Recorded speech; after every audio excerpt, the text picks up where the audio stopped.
Hey, everybody, and welcome to another episode of Fake Therapy with me, Maria Womack.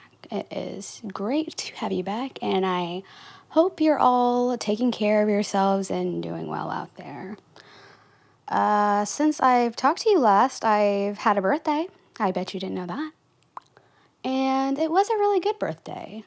If you don't know, now I am a 26-year-old woman. And it feels good, honestly. I'm pretty okay with it.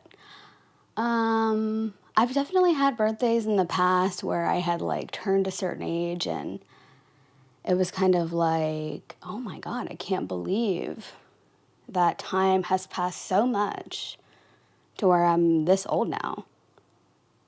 I feel like 24 and 25 kind of felt like that for some reason. But I'm very comfortable with being 26. I didn't really need time to get used to being the age or have to remember that I'm this age.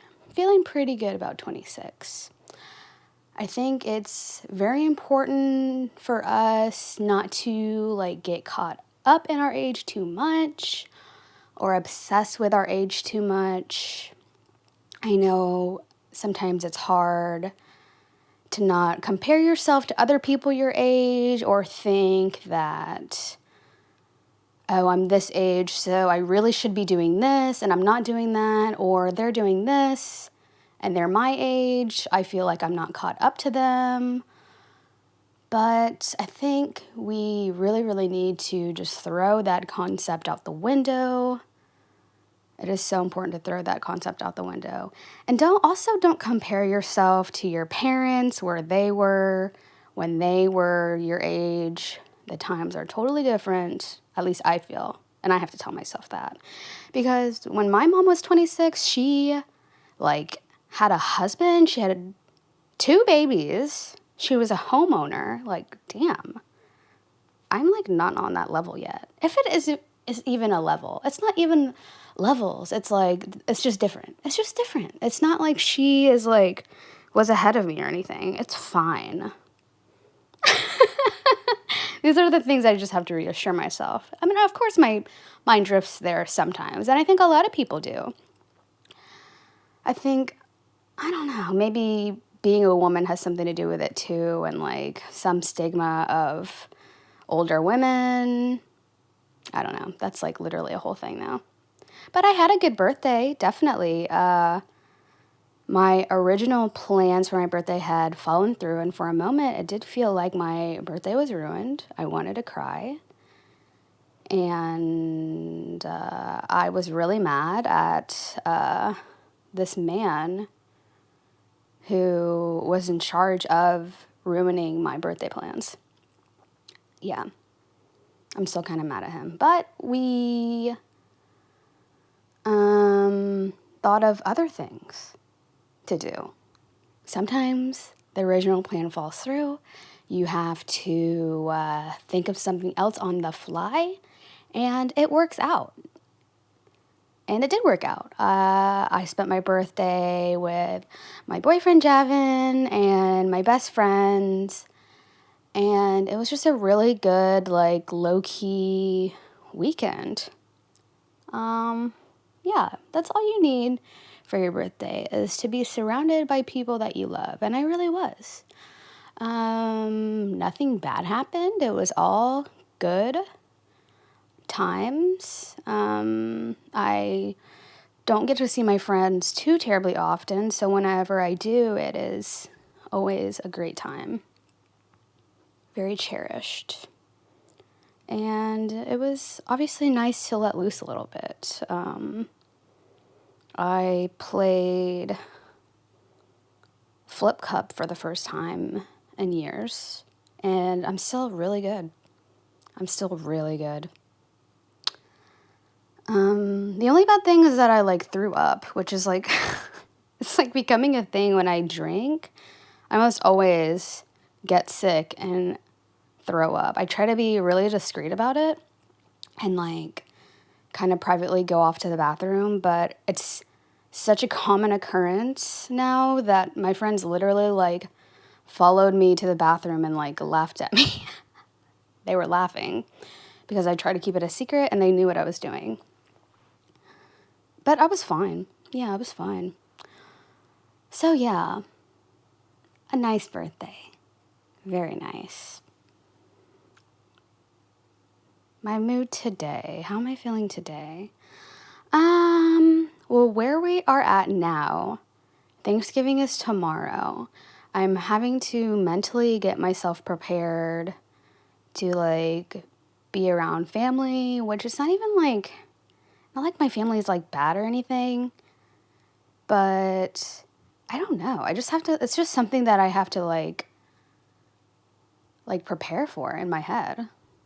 Like the conversations, and I think in general too, I like whenever I'm around my family, I have to like say out loud how I'm doing and like what I'm up to, and I don't really like talking about myself that much, which may seem like a surprise. Or like explain why I'm doing things, and also like I have to be weary of like a parental kind of judgment, which I think even if they don't mean to, that's how it comes off.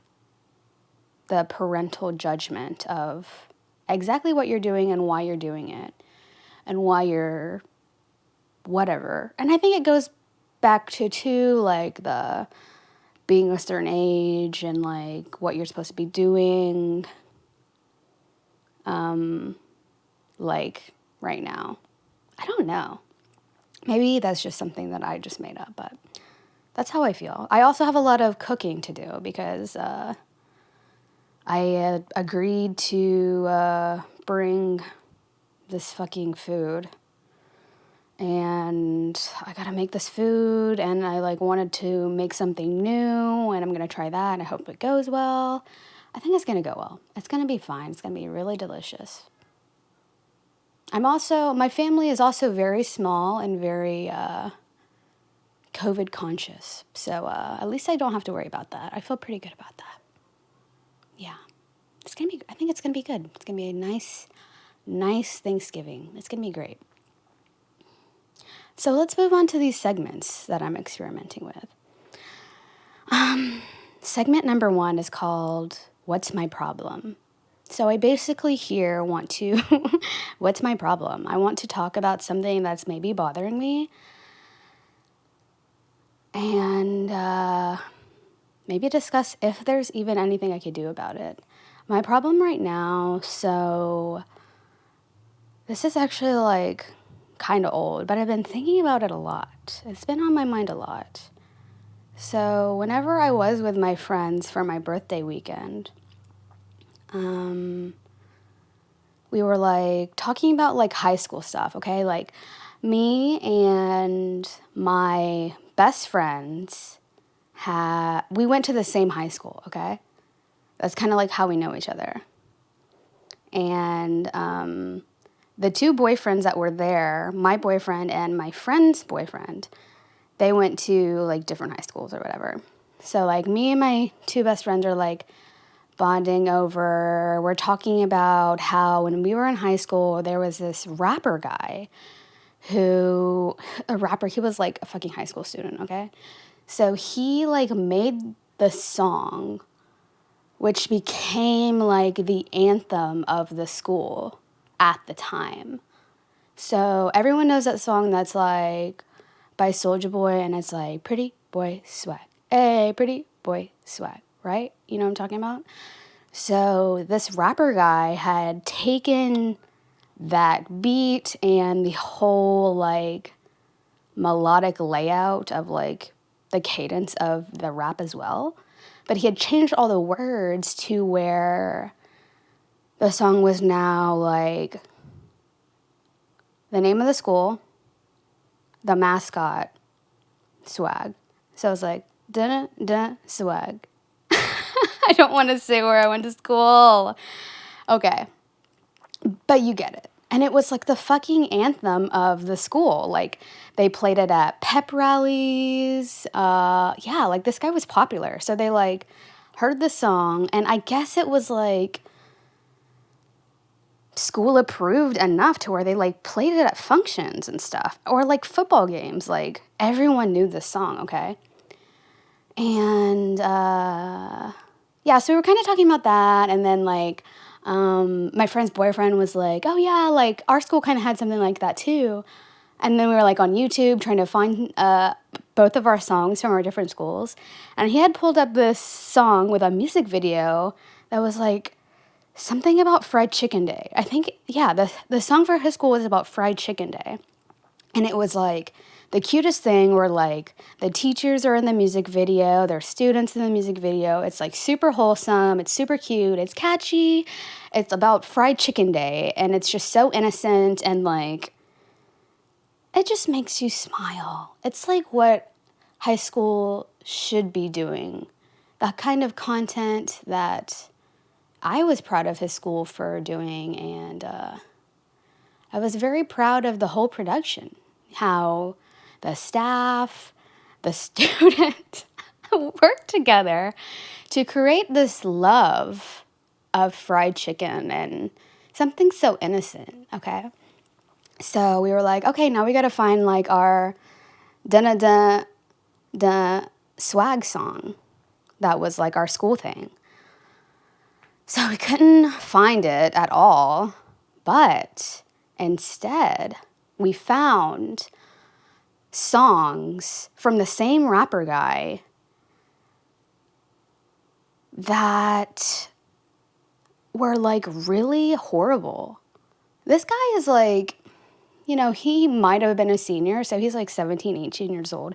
He's representing this school, of course, because we were like, oh yeah, we want to find this song that was our fucking anthem, okay?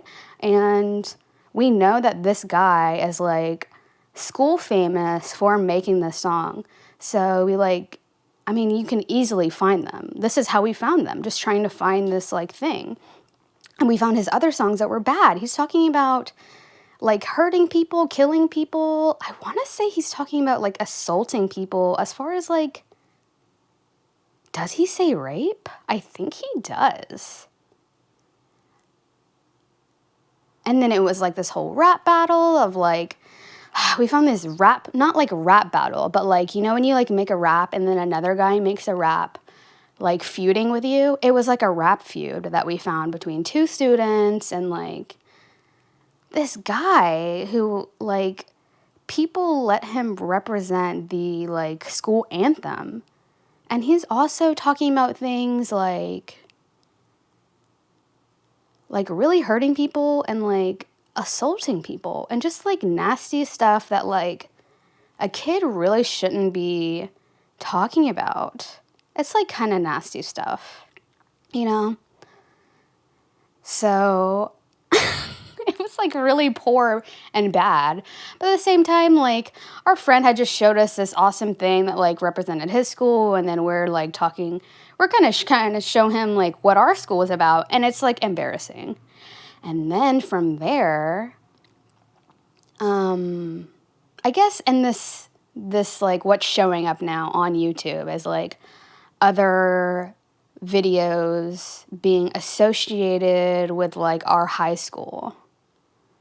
So there were like other high school YouTubers on there that like we remember from our class. That's so weird. Because I guess it was like around the same year. So we found this guy's other YouTube who also went to our school. And I was like, oh my God, I know that guy. I like had a class with him or something. I was never like really close to him, but I remember like talking to him sometimes because he was in my class and he like sat by me and like we were all cool and stuff, I guess. I mean, neutral, whatever. So it's his name, like his first and last name, and as his YouTube name. And if you go to like the first video, it is our high school cafeteria, which I recognize very clearly.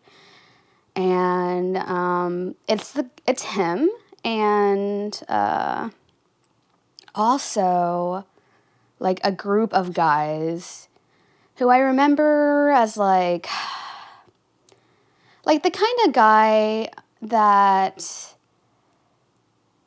you're just like, oh, that guy like is so mean and maybe has made fun of me or like girls like me. He probably thinks I'm really ugly because that's how he's treating me, and that's how he treats girls in general that aren't like that typical like hot high school girl, which I was not in high school. I was like, I mean, a lot different when I was in high school. I was more shy. I was like definitely like, I guess kind of weird and not typical. I mean, I'm obviously not like a skinny blonde girl, which was like kind of like the norm at that high school. Like it was very like kind of preppy. Like the popular girls were like skinny, blonde, like Southern prep. God, I'm trying to think of like the brands of like clothes that they liked. I don't know, like American Eagle. I don't know. Or like Hollister girls, you know, like, yeah, like stuff like that. Okay, so you get it. So if you're like not that, you're like, you're just like an ugly girl. So I think that I was like maybe an ugly girl, but like that kind of guy. Anyway. So these group of guys are like sitting at the table, and it's almost like this is like before like podcasts were like really at a mainstream thing, but they're like acting like they're on a talk show, like a podcast or something, and they're like going around the table categorizing different kinds of girls in the school by literally the white girls and the black girls, and talking about like what's wrong with these kind of girls, what's wrong with those kind of girls. They say things like stupid bitches. They say stuff about like getting their dick wet. They're just like talking down on like different kinds of girls. They're even pointing the camera. There's this point where they like point the camera to another girl in the cafeteria, and they're like zooming in on her ass, and is like, they're like talking about her like she's like a piece of meat. And like, this is a high school girl, and they're high school boys, and they're like just talking down on women so much and just being so disgusting. Oh my God, what else did they say? At the end, they're like, all right, let's go find a black girl now. And like, God, who knows what that next video looked like. What, them following some black girl around the school and like making fun. Yeah, they were like making fun of like black girls' hair and stuff. I remember on the video, and like other horrible shit to where like it left such a disgusting taste in my mouth. And I felt like so haunted by it. And I like, it was like one of those feelings where like these like cool guys, these like jocks, football players, or just in general, like those preppy kinds of guys, like talking down on like so many different, like normal girls, but to them they're like not hot, so they're like up for grabs of talking shit on. This is a public video, and I'm just like waiting for them to say something about me, or God forbid I like walked by while they were making that video and suddenly the camera goes to me making fun of like, God knows, like I'm fucking short or fat or something, or like I'm a different ethnicity too. I'm not white. Am I going to be made fun of for that? Like shit. I kind of just like put myself in the position of like one of these girls that they were talking about. And I think too, like I'm the kind of girl too they have in mind of like, oh, that girl's not hot. They're just, it's seriously so disgusting and so horrible to where like, how is this video up 7 or 8 years later? This is an old video, but it's one of those things that should have been brought into the attention of like a teacher or a principal or something. And it should have been shut down immediately. If those boys didn't get a huge talking to, which I doubt if the video was still up. You know, it was hurtful. It's hurtful to women, to, I mean, this is hurtful to girls, to underage girls who, I mean, it's already such a delicate time in your life when you're that age, and these boys are publicly blasting students for something so stupid and meaningless like looks. Oh my God, it was seriously so horrible. And what does it take? Like you being like, oh yeah, let's reminisce on good times from high school, and you look up this video and it's something that just fucking tears you down so bad. Like, I mean, a principal, aren't you curious to like look up videos that could be on YouTube representing your school? And you see that, wouldn't you want to be like, hey, this needs to be taken down immediately?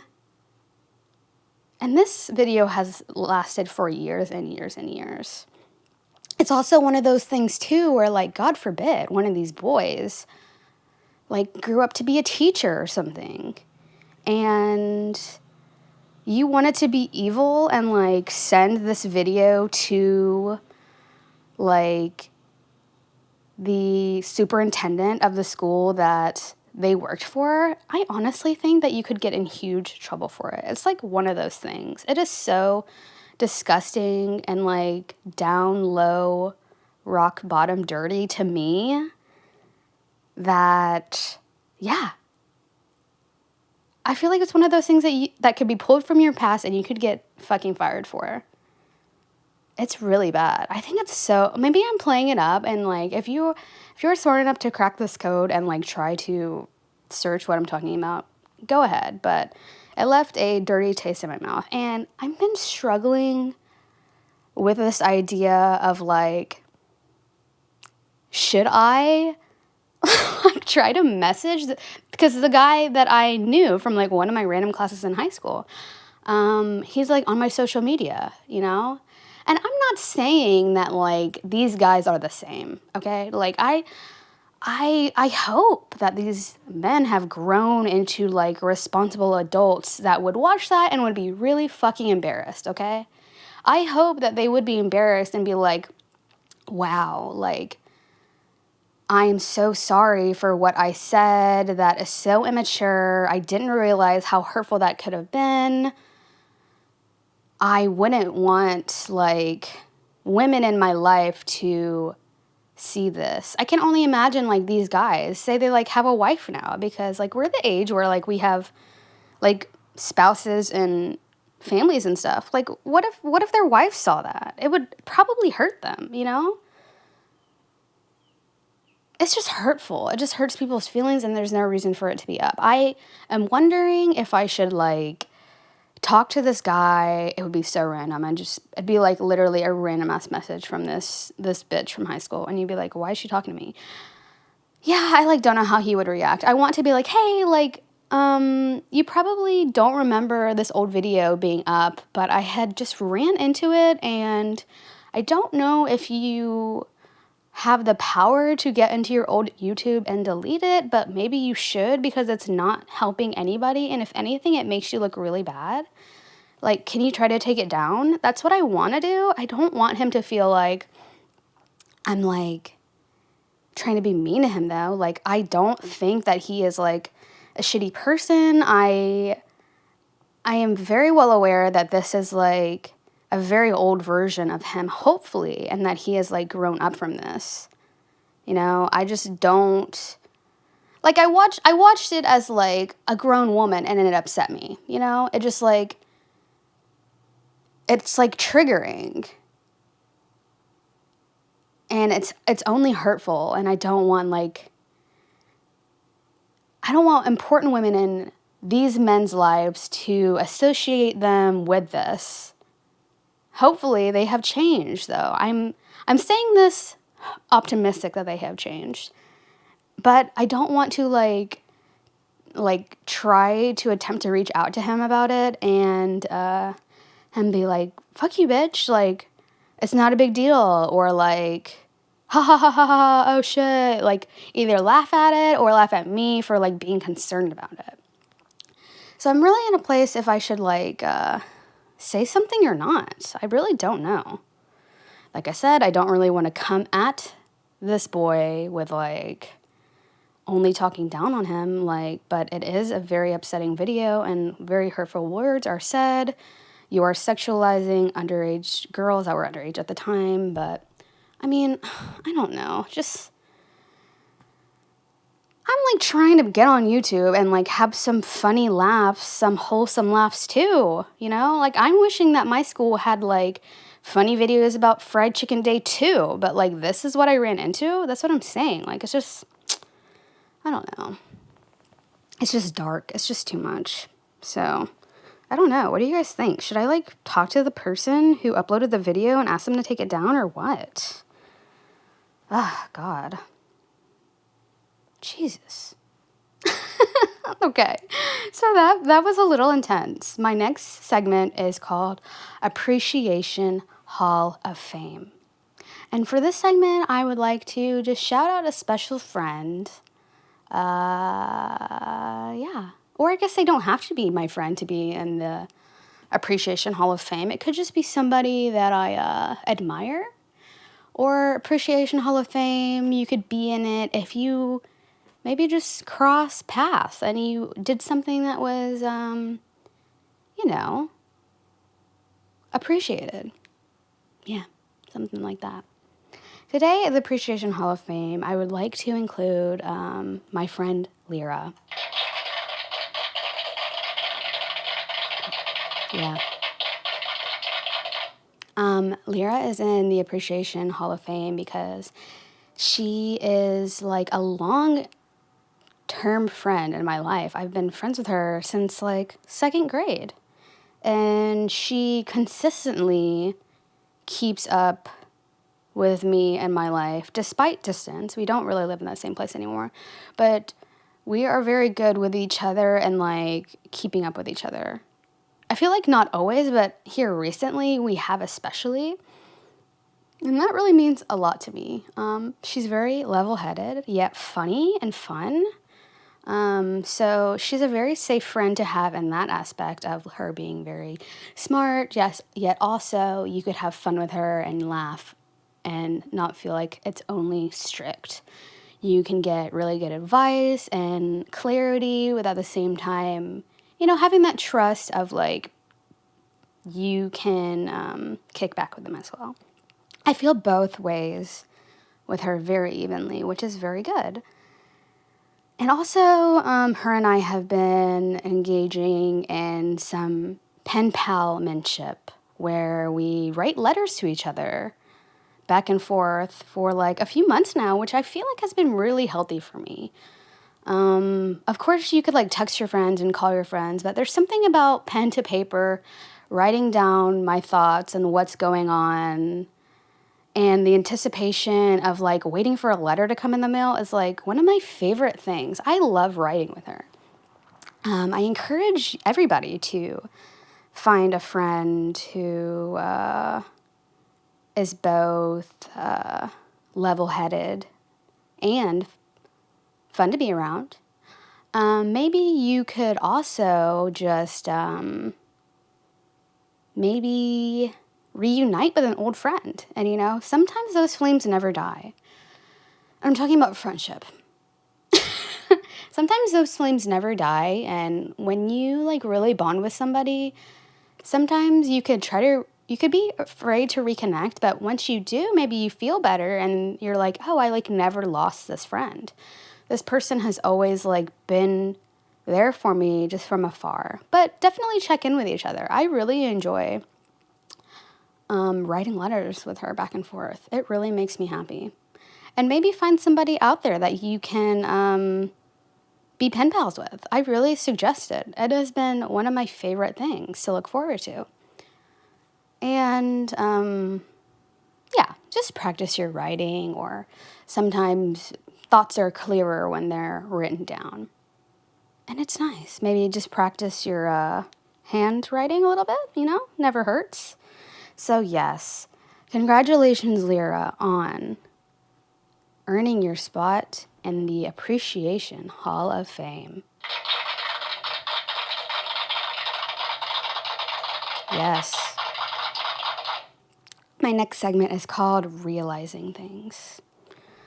Realizing things. Maybe some special epiphany you may have, you know? you're not born knowing everything, and sometimes we realize things out of the blue that really hits heavy with us. I think as I get older, 26, mature woman now, one thing that I realize is so important is the importance to just agree to disagree. And it's really hard. It's definitely not an easy thing to do. I'm not saying like, oh, why can't you just agree to disagree? It's hard. And it takes like a lot of maturity and a lot of strength. But I don't know. I think a lot of times, like, not everyone that says they want to argue is in the right mindset to argue or in the right place to argue with you. I think you have to keep in mind very heavily who we are arguing with, okay? Like, not everyone has the same mind capacity as you. I'm not saying that they're like stupid, but they might come from a place of stubbornness where it's kind of doomed from the beginning of a conversation. I think to argue with somebody, we have to be in a place of, okay, this person wants to have a constructive conversation, okay? If not, then like, I feel like it's almost just like, why are we doing it, okay? If one person is so stubborn and they engage in this conversation already knowing where they're gonna stay and they don't want to be open-minded, then fine. I'm not gonna change your mind, okay? Let's agree to disagree. It's hard, but sometimes you just have to walk away from these people and like be the bigger person, you know? And it can be shocking to a point where they disagree with you so much that it is shocking. And trust me, I have been there. But if you know that you've said all that you needed to say and you feel happy with it, you feel strong about what you said, and they had the option to take it in or not, and they're just like shoving what you say back at you and they're not really taking it in. Okay, I said everything that I needed to say and you chose to just block it, so I don't want to waste my energy on you anymore. If I'm in an argument with someone and I leave the argument being the only one upset too, because that other person was so stubborn to a point where it upset me so much, I almost feel like I'm the loser because not only am I so discouraged that I couldn't get them to change their mind, but it's like you feel like you're a loser because you couldn't get them to change their mind. But some people are just so stubborn and they have to just work on that in general.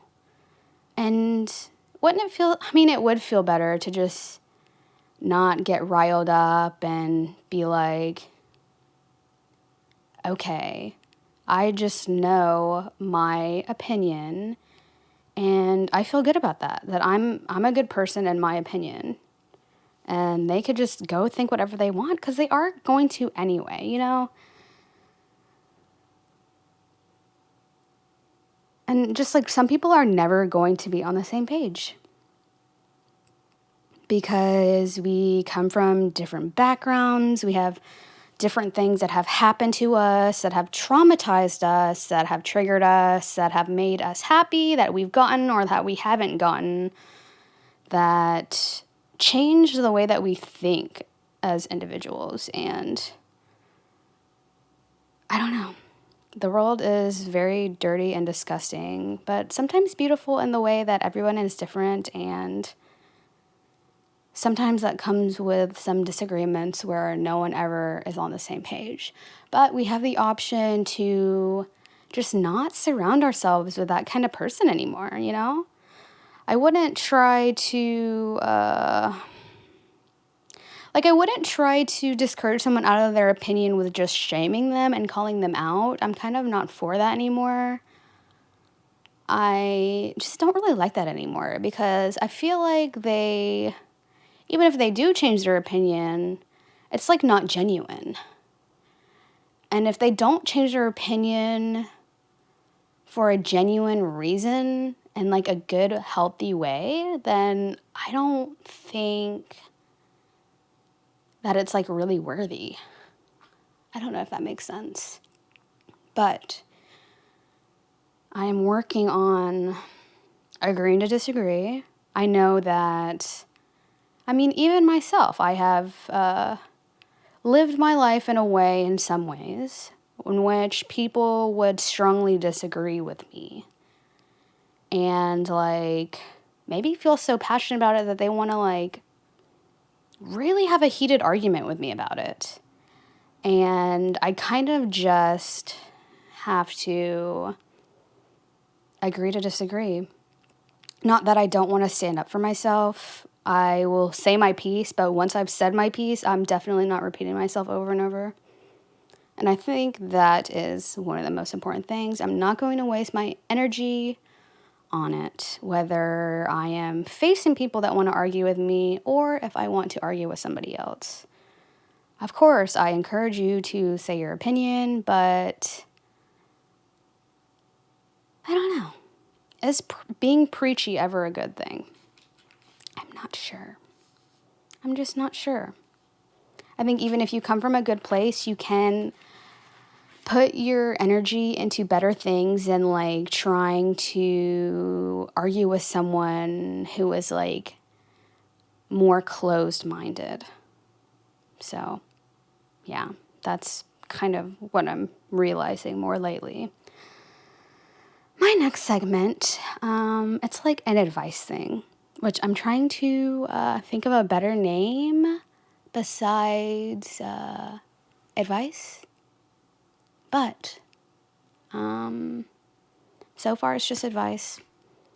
So, yeah, my friend had I had asked people to send me things they wanted advice for kind of a long time ago, and I just didn't get to it for some reason. That's one reason why I'm a shitty person, I guess. But I'm gonna get to it right now. I don't know why I never did. I think I just didn't get enough or something, but I don't know.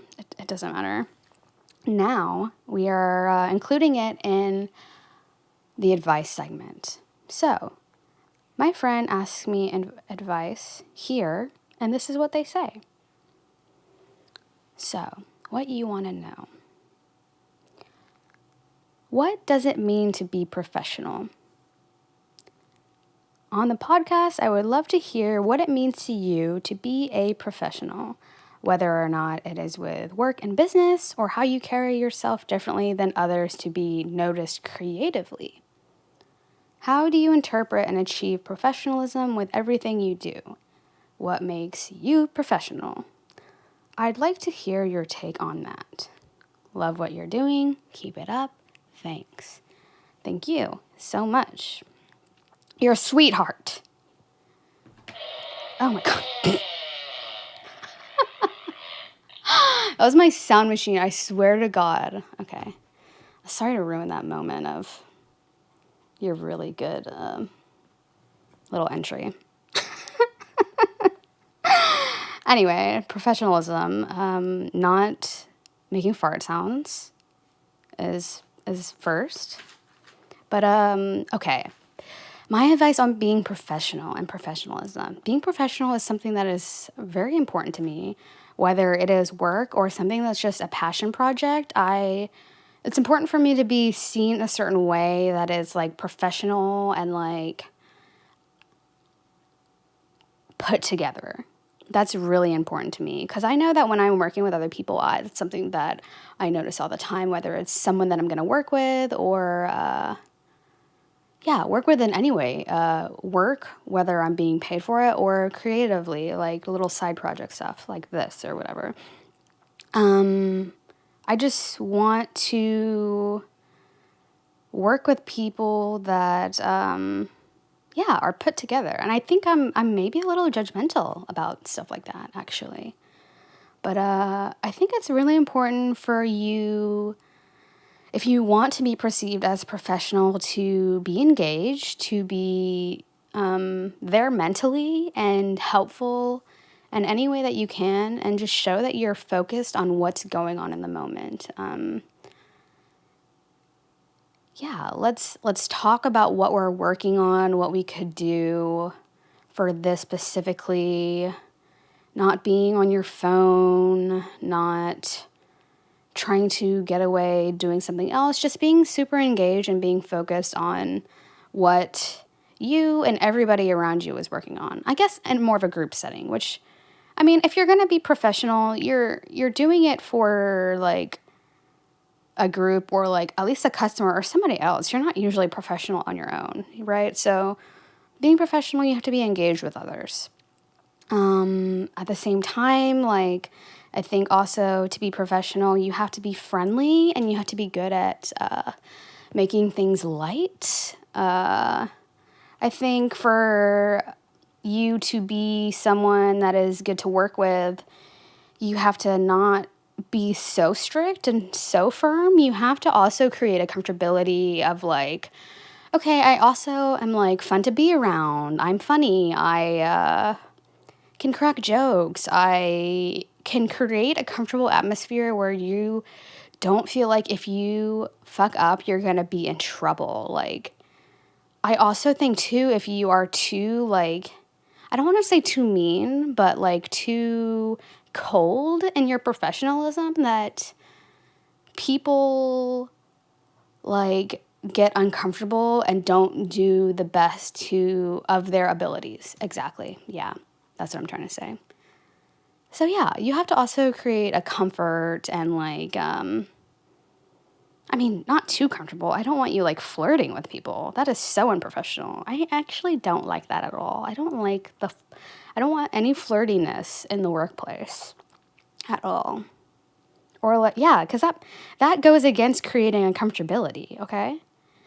Because you want to create a safe space. That's exactly what I'm talking about. We want a safe space where people are comfortable, and if people are comfortable, they could perform to the best of their abilities. Maybe just think about what it's like to work with you. Like, imagine being someone that's working with you and like what they might feel their experience is working with you. Are you a pleasant person to work with? Could you maybe open up a little bit more?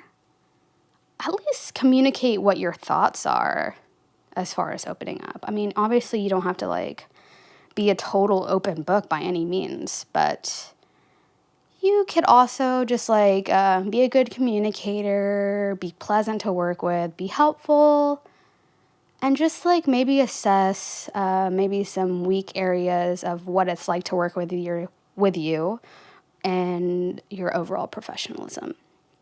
And you should be good, you know? Yeah. Yeah. I think that I'm a professional. I try to be. It's something that's important to me. So I try to be professional anytime that I'm like doing any kind of work, or like I said, if I'm working on a short film, if I'm doing a podcast with somebody, I want them to take it seriously, and I want them to, I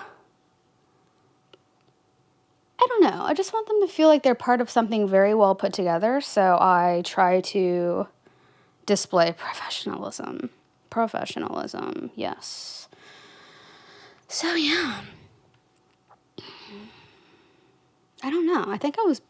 I've always been that way though. It's part of like caring what other people think of you, which is like not good, but at the same time, like professionalism works for me, and I think it gets me to a good spot of like where I need to be. Professionalism helps me work more efficiently. And yeah, I think it's a really important thing to have. I mean, you don't have to be so strict and cold professional, like I said, but it's definitely important. I think with everybody. I think everybody has some form of work where they have to exercise professionalism. So yeah, there you go. That is my advice. I hope that it is helpful. Our next segment is called Thoughts That Make Me Feel Better. And this is kind of just 3 things that I want to affirm myself, that even if things feel like they're totally crashing down, things aren't going my way, maybe I'm really sad, I can at least rely on at least 3 things that can bring me back a little bit and make me feel a little bit more positive. Or I could just reassure that I have some positivity in my life when it seems like there are none. One of these things, despite my slight body dysmorphia, I think that I am a person that takes care of their body. And I'm exercising, I'm like not eating like total trash. I take care of myself. I do. I know that I take care of myself. Okay? And I am also hopefully probably gonna look young for a very long time. Yeah. I'm thinking that's the truth, honestly. So yeah, even in moments where I feel ugly as fuck, bitch, I'm taking care of myself and I look good. There are people out there that would consider me a very beautiful woman. So maybe I could feel that way a little less and remember that more if I want to be more positive. Okay? Definitely. Another positive thing that I could look forward to is that my cooking has been on point lately. I am like growing as a little chef. I am.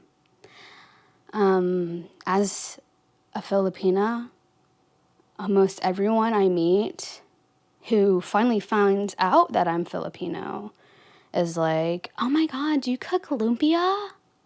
Oh my God, do you cook lumpia? Oh my God, you must cook lumpia then. And usually I said no, no, no, no, no. But finally, I had this revelation in me that especially lately, I think what has come with like me getting older is that I like never before growing up was very connected to the Philippines, the Filipino culture at all. And now that I'm like getting older, I really want to like connect with that a little bit more. So I decided to finally branch out and try to make lumpia for the first time on my own. Nobody helped me. Well, I went to the Filipino market and the Filipino lady helped me a lot and what to get. But when I got home, I had all the stuff I needed. I like made the lumpia for me and Javin. He said it was really good. I also thought it was really good. I did a really good job. I was like rolling it at first and I was like fucking it up a little bit. I had to throw maybe like 3 or 4 out because I had like fucked them up. But overall, I had made so much lumpia that we had a lot of leftovers. And we also ate a lot of it too. We had a lot of leftovers because like no one wanted to eat it. No, I'm just kidding. I just made a lot of successful lumpia that was really good. I'm definitely going to start making it a lot more and more regularly. I'm going to bring it to like parties, functions when it's appropriate. And it's something that I could shine and say, I am a true Filipina. I now have lumpia in my cooking repertoire. And I'm really proud of that. I'm really proud of the cooking stuff. It's something that I make and with my hands, with love. And I'm very happy about my growing and cooking and the lumpia. Another thing in the thoughts that make me feel better category is that even though I feel really dumb sometimes, I think that I am a smart person. And I can rely on that. I am a smart person. I can figure shit out. I can make my own way through my mind because I'm smart. I'm smart enough to take care of myself. I'm smart enough to take care of people that I love and the way that they need me to. I'm smart enough to give good advice. I'm smart enough to be creative and helpful. And I am just a smart girl. I really am. I really am. So yeah, be nice to yourself. Maybe exercise when you're really down. Exercise thinking about things that could make you feel better. Just take a breath, take a pause, and even when things seem really bad, remember some things that will make you feel better about yourself, your living situation, whatever, because there's always something positive that you can just keep in mind. You know, it's not all bad. You know, things do get really bad, but I don't think it's never all bad. Okay? I wish you, this is probably going to come out after Thanksgiving, but I wish you the best of luck during the holidays. If that's something that makes you anxious, which I think it makes a lot of people anxious. A lot of people are in their feelings during the holidays for many reasons, whether it's nervousness or like some sort of depression. Maybe the holidays remind you of like something that's not so great, or it like kicks up different memories for you that make you feel a certain way. I wish you the best of luck. You're definitely going to get through it. And you're strong. You can take on more than you know. And you are also going to get through these holidays. I wish you the best of luck. And I wish you well. And take care of yourself. I love you so much. Goodbye.